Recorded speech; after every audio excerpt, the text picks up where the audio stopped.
우리가 이미 평화의 인사는 나누었지만요, 오늘 특별히 남신도 주일이기도 하니까 주변에 우리 남신도들이 있으시면 한번 바라보시면서 든든합니다 하고 한번 인사해 주시면 좋겠네요. 오늘따라 유독 남신도 회원들이 많으신 것 같아요. 그동안 어디 계셨대요? 여러분들이 함께 예배할 수 있어서 든든합니다.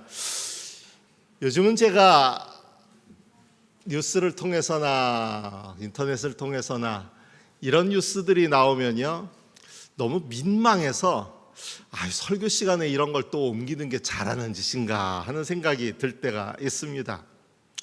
최근에 또 부산의 한 교회 목사가 교회 청년들을 성추행한 사건으로 인해서 징역 2년을 선고받고 수감 중이라는데요, 그 사건뿐만 아니라 그동안 교인들을 가스라이팅해서 결혼과 출산을 강요했다는 그런 의혹도 밝혀지고 있다고 합니다. 사실 성추행 사건이 밝혀지기 전에는 좀 전에도 제가 말씀드렸지만 결혼과 출산을 강요했다고 하지만 장려했다고 하니까 그게 죄가 되나 싶은 생각이 들지 않겠어요? 초저출산 시대를 역행하는 높은 출산율로 부산 지역 여러 기독교 매체를 통해서 미담 사례로 소개되기까지 했던 교회가 이 교회였다고 합니다. 교인들이 너는 우리 교회 청년이 쟤랑 결혼해 이러고서 시켜놓고 앉아놓고선 애 넷은 낳을 거다 하고 약속을 해야지만 결혼할 수 있다 이런 식으로 해가지고 했다는 거예요. 우스갯소리처럼 들을 수도 있는데 문제는 그동안 이 부부가 다 목사였는데 이 목사 부부가 성도들에게, 특별히 청년들에게 순종을 넘어선 복종을 강요하면서 이사, 연애, 결혼, 출산, 삶의 모든 부분을 통제하는 그런 가스라이팅이 있었다는 것입니다. 제가 요즘 전광훈을 비롯해서 통일교나 신천지 등의 이단 뉴스들이 나올 때마다 하는 말이지만, 소위 기성교회라는 곳들이 이미 유사 이단 성격을 갖고 있기 때문에 이런 이단들이 우리 사회에서 끊임없이 이어지고 있다는 생각을 하게 됩니다. 오히려 기성교회들이 이단들의 희생자를 제공하는 꼴, 이단들의 피해자를 양산해내는 꼴이 되고 있는 것이 현재 한국의 종교 지형도입니다. 어쨌거나 이 교회는 그 정도가 좀 심해서 철저히 이단들의 행태를 답습해 온 듯합니다. 과도한 헌금을 강요해서 교인들을 생활고에 빠뜨리기까지 했다고 합니다. 11조를 넘어서 10의 2조를 강요하고 오직 헌금을 신앙생활의 척도로 여겨왔다는 것입니다. 이미 11조를 착실하게 내고 있는 교인들에게는 10의 2조를 내면 하나님이 나중에는 그 금액이 11조가 되도록 해주신다 하는 그런 요구로 12조를 하게 했고, 11조를 하더라도 반올림해서 내야 한다고 가르쳐 왔다는 것입니다.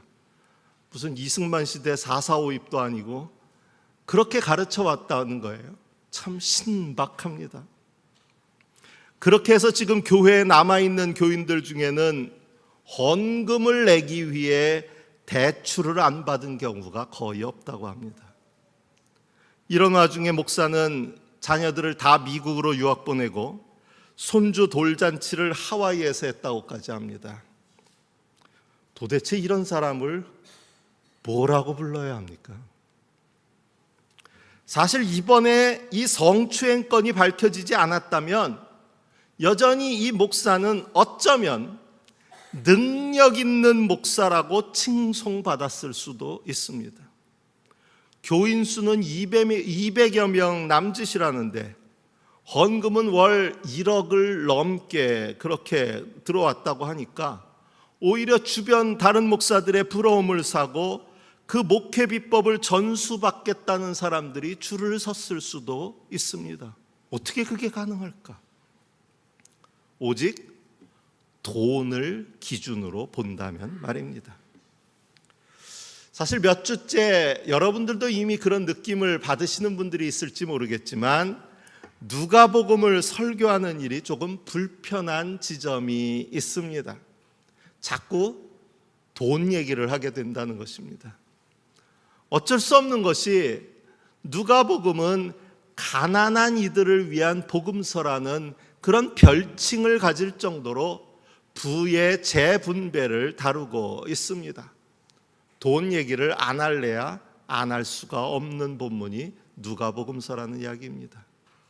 그런데 그 중에서도 오늘 우리가 읽은 복음서의 말씀은 그 해석이 매우 까다로운 본문입니다. 도대체 무슨 말씀을 하시려는지 정확히 알기가 어렵습니다. 주인이 자신의 재산을 축내는 불의한 청지기를 칭찬하는 이유가 무엇일까요? 불의한 재물로 친구를 사귀라 하는 말씀은 또 무엇인가요? 과정은 어찌되었든 결과만 좋다면 된다는 그럴 뜻일까요? 제게는 제일 문제되는 것이 불의한 재물에 충실하지 못하였으면 누가 너희에게 참된 것을 맡기겠느냐라는 말씀입니다. 그 뒤에 우리가 너무 잘 알고 있는 너희는 하나님과 재물을 함께 섬길 수 없다라는 이 말씀과 좀 상반되는 그런 말씀 아닌가요? 오히려 재물을 열심히 섬겨서 부를 이룬 사람이 하나님도 잘 섬긴다, 그렇게 해석되지 않나요? 사실 그동안 불법 비자금이나 뇌물 등의 수많은 재정 비리를 일으킨 장로 기업주들이 얼마나 우리 사회에 많았습니까? 최근에도 대통령 일가의 청탁 비리를 일삼았던 사람들이 국가 조찬 기도회를 매개로 하고 또 같은 교회 다닌다면서 교회를 창구로 사용했다는 사실이 밝혀지고 있습니다. 이 모든 일들이 우리들에게야 한심스럽고 나쁘끄러운 일이지만 어쩌면 그 사람들 입장에서는 불의한 재물에 충실한 일이고 심지어 불의한 재물로 힘 있는 친구를 사귀어서 인맥을 넓힌 일은 아닐까요? 참 어렵습니다. 성경학자들도 이 본문을 해석하고 설명하는데 애를 먹습니다. 오죽하면 이 비유는 읽는 사람의 숫자만큼 각기 다른 해석이 있다는 말까지도 합니다. 우리가 120명쯤 여기서 함께 예배드리면 이 본문을 읽으면서 각자 해석하는 바가 다 다를 거라는 이야기, 그럴 정도로 하나의 해석을 내리기가 어려운 본문이라는 이야기입니다. 그렇기에 오늘 말씀은 좀 차분하게 읽어 내려가야 하는 말씀입니다. 여기서 먼저 주의해야 할 것은 우리의 익숙한 대입법입니다. 주인, 우리가 성경을 읽다가 특히 복음서를 읽다가 비유의 말씀에서 주인이라는 말이 나오면 을에 누구를 생각해요? 하느님을 생각해요. 주인하면 먼저 하느님을 생각하고, 그렇게 되면 청지기는 누구를 얘기할까요? 나구나 라고 생각하기가 쉽습니다. 그러나 여기서는 조금 거리를 두고 생각할 필요가 있습니다. 비유를 그저 비유 그 자체로 읽을 필요가 있습니다. 그저 그냥 한 주인이고 한 청지기입니다. 이 청지기는 분명 불의한 청지기입니다. 주인의 재산을 낭비했고 해고 통보를 받은 후에는 오직 자신의 미래를 위해서 회계 장부를 조작합니다. 주인의 손해는 더 커질 수밖에 없습니다. 이제 우리의 첫 번째 의문에 도착합니다. 그럼에도 주인이 그를 칭찬하는 이유는 무엇일까요? 재물을 중심으로 바라보면 결코 이해되지 않는 평가입니다. 만일 주인을 하느님으로 생각하고 청직이라 생각하고 주인의 재산을 교회의 재산으로 그냥 쉽게 대입해서 본다면 교회의 재정적 피해를 일으킨 사람에게 잘한 청직이다라고 칭찬한다고 이해한다면 이게 될 일이겠습니까? 돈을 중심으로 본다면 그렇다는 얘기예요. 그런데 이 비유는 돈, 재물을 중심으로 하고 있지 않습니다. 그런 의미에서 이 칭찬은 이 주인이 칭찬, 비유 속에 주인이 칭찬했다기보다는 이 비유를 말씀하시는 예수님의 칭찬이라고 보는 것이 옳습니다. 예수님은 그가 주인에게 행한 그 행동 그 자체를 칭찬하신 것이 아니라 그가 재물을 이용하여 자신의 미래를 예비했던 그 슬기로움을 칭찬하신 것입니다.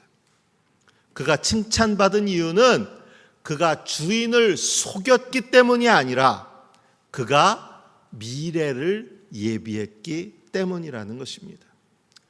그리고 그가 미래를 위해 준비한 대책은 물질이 아니라 사람이었습니다. 불의한 재물로 친구를 사귀어라 라는 말씀이 의미하는 바가 이것입니다. 어쩌면 그는 자신의 불안한 미래를 위해서 이제 내가 청지기에서 쫓겨나면 뭘 해서 먹고 살까? 한 푼이라도 더 모아놓자. 한 푼이라도 주인의 것을 떼서 내 것으로 만들어 놓자라고 재물에 더 집착할 수도 있었습니다. 추수를 하고 곡식 창고에 가득한 곡식을 바라보며 여러 해 동안 쓸 많은 물건을 쌓아두었으니 마음 놓고 먹고 마시고 즐기자라고 했던 그 어리석은 부자의 생각을 따라갈 수도 있었다는 이야기입니다. 그러나 그는 재물에 의지하지 않습니다. 재물이 자신의 미래를 보장하지 못할 것을 알았다는 것입니다. 이 본문 바로 뒤에 나오는 14절의 말씀이 흥미로운데 돈을 좋아하는 바리새파 사람들이 이 모든 말씀을 듣고 나서 예수를 비웃었다라고 합니다. 돈을 중심으로 생각하는 사람에게는 이해되지 않는 말씀이었던 것입니다. 그들에게는 주인의 재산을 낭비한 청지기를 슬기롭다고 칭찬하는 것도 말이 안 되고 재물로 친구를 사귀라는 말도 돈으로 친구를 사라 하는 말로 오해되기 쉬운 말일 뿐입니다. 아마도 그들에게는 잃은 양 한 마리를 위해 99마리 양을 들에 버려둔 목자의 행동도 비웃음거리 밖에는 되지 않았을 것입니다. 그만큼 그들에게는 돈이 모든 것에 앞서는 것이었기 때문입니다. 어쩌면 저를 포함한 현대인들이 이 본문을 해석하는 데 어려움을 겪는 이유가 바로 이것인지도 모르겠습니다.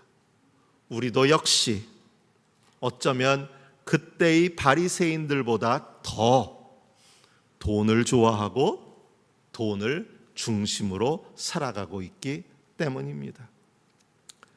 이제 이 본문에서 가장 이해하기 어려운 지점에 다다릅니다. 너희가 불의한 재물에 충실하지 못하였으면 누가 너희에게 참된 것을 맡기겠느냐?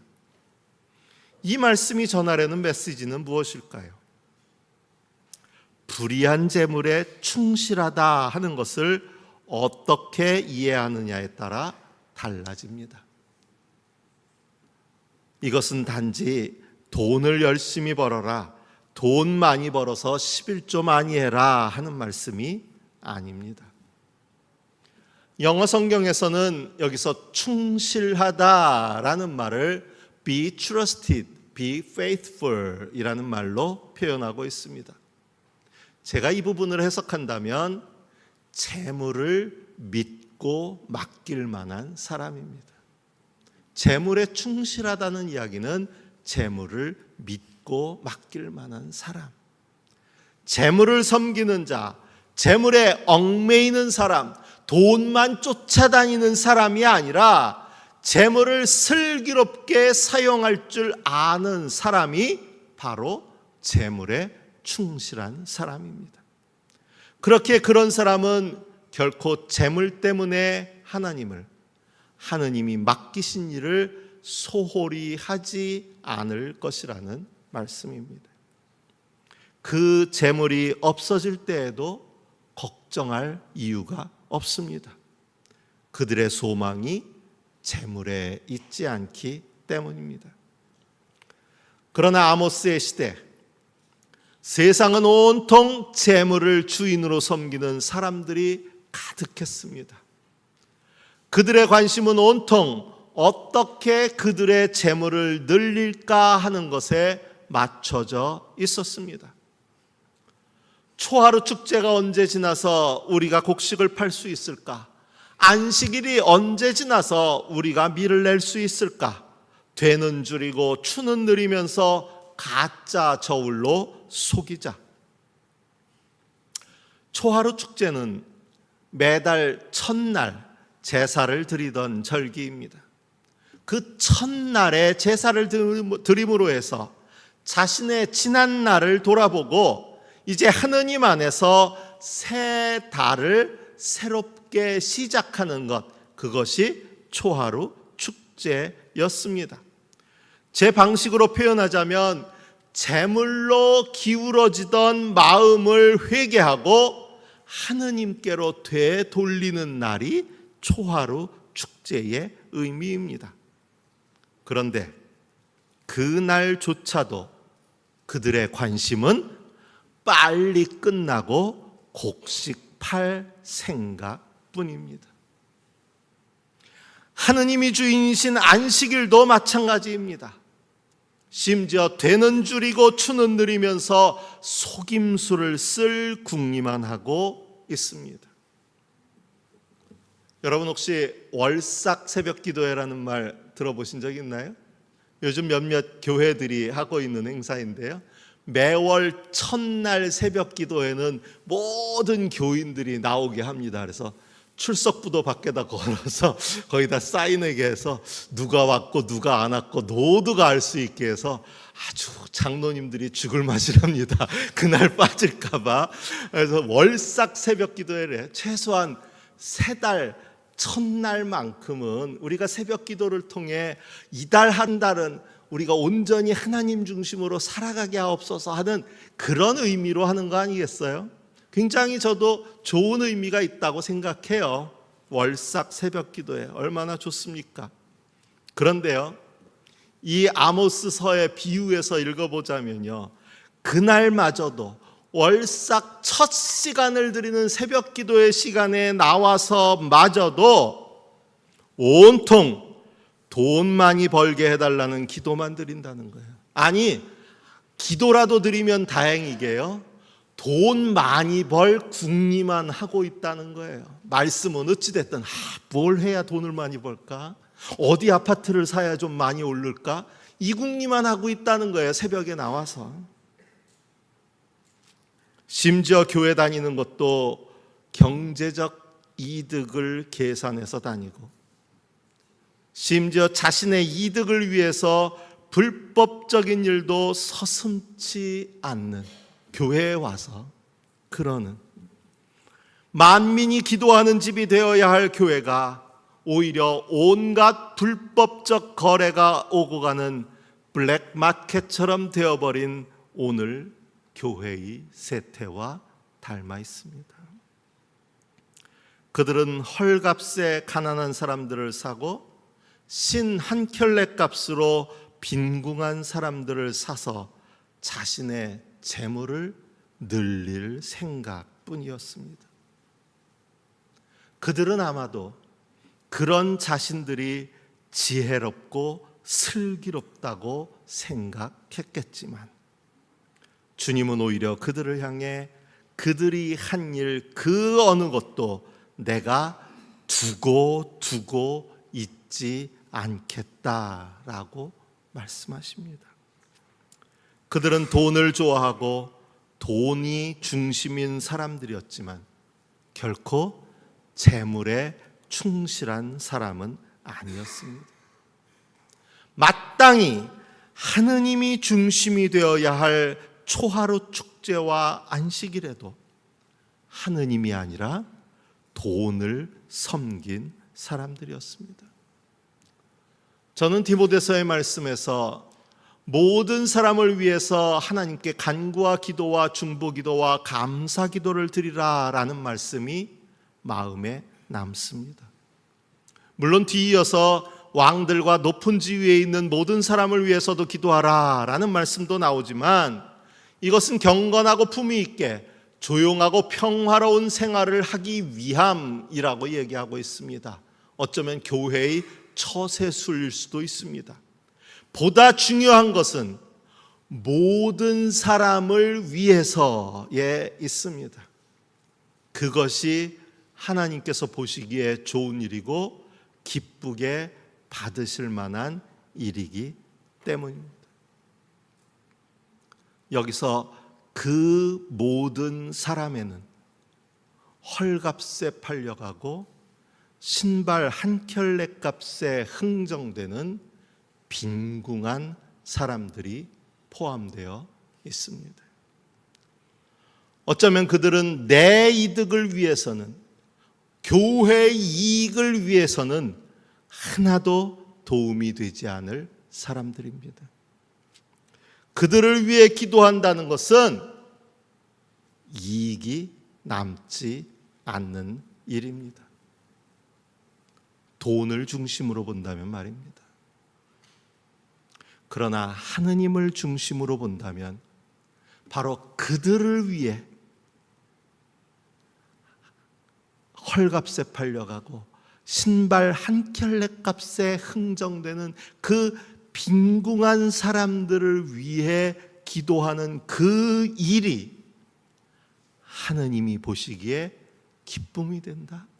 하느님께 칭찬받는 일이라고 성경은 이야기하고 있습니다.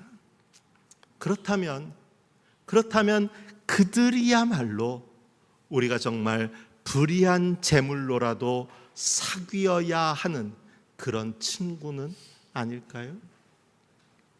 어제 우리 교회에서 김연희 씨 송환을 위한 영화 상영회를 가졌었는데요. 나중에 식사하고 마무리할 때 한 분이 그렇게 물으시더라고요. 그래서 서울에서 교회는 다니세요? 하고 물었더니 그분이 조심스럽게 얘기를 하더라고요. 교회 못 다닌다고.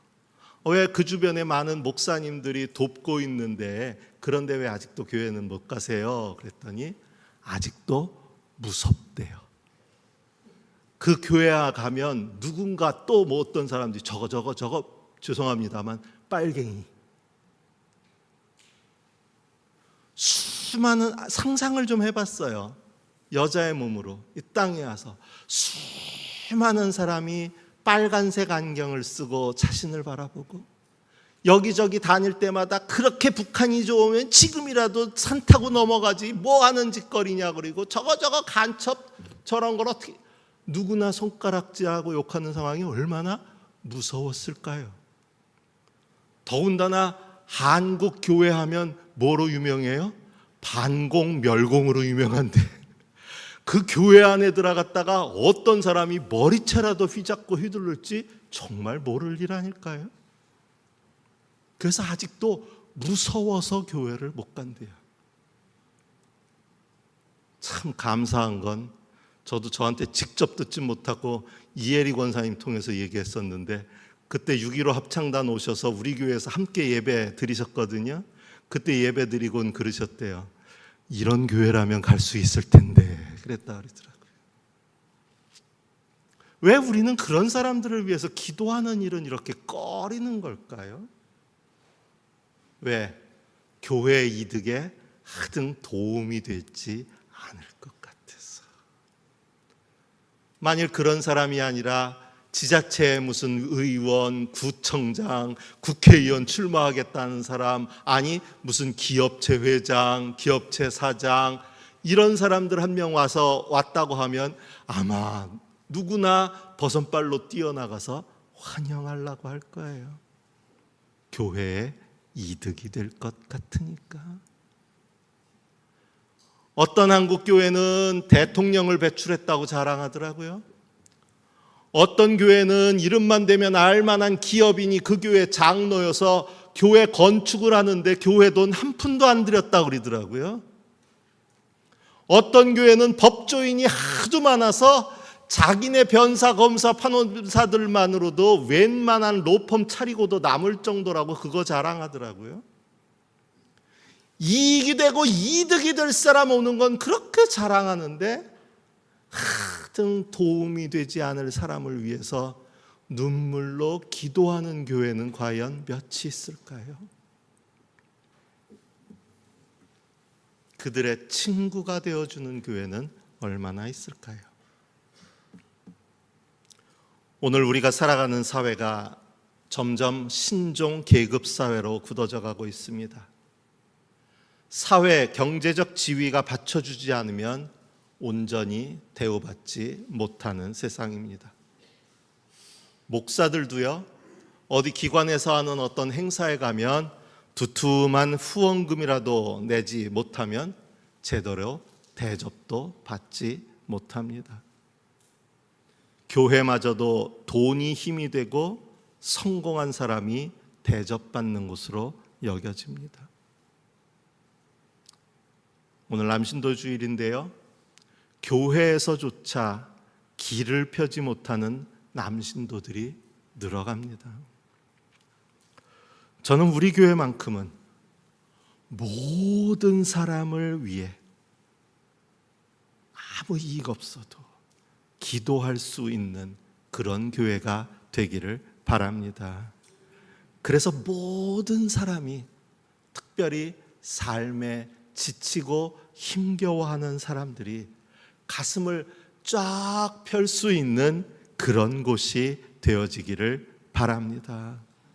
재물이 아니라 하느님을 바라고 섬기며, 언젠가 그 재물이 없어질 때에 영원하신 하느님께 기쁨으로, 즐거움으로 기억될 수 있는 그런 남신도들, 그런 성도들, 그런 우리 광주 고백교회가 되어지기를 바랍니다. 주신 말씀을 마음에 새기며 묵상합니다.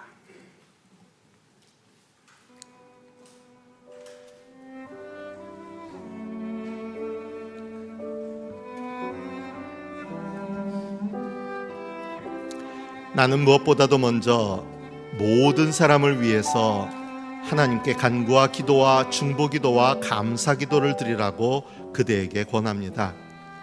이것은 우리 구주 하나님께서 보시기에 좋은 일이며 기쁘게 받으실 만한 일입니다. 한 종이 두 주인을 섬기지 못한다. 너희는 하나님과 재물을 함께 섬길 수 없다.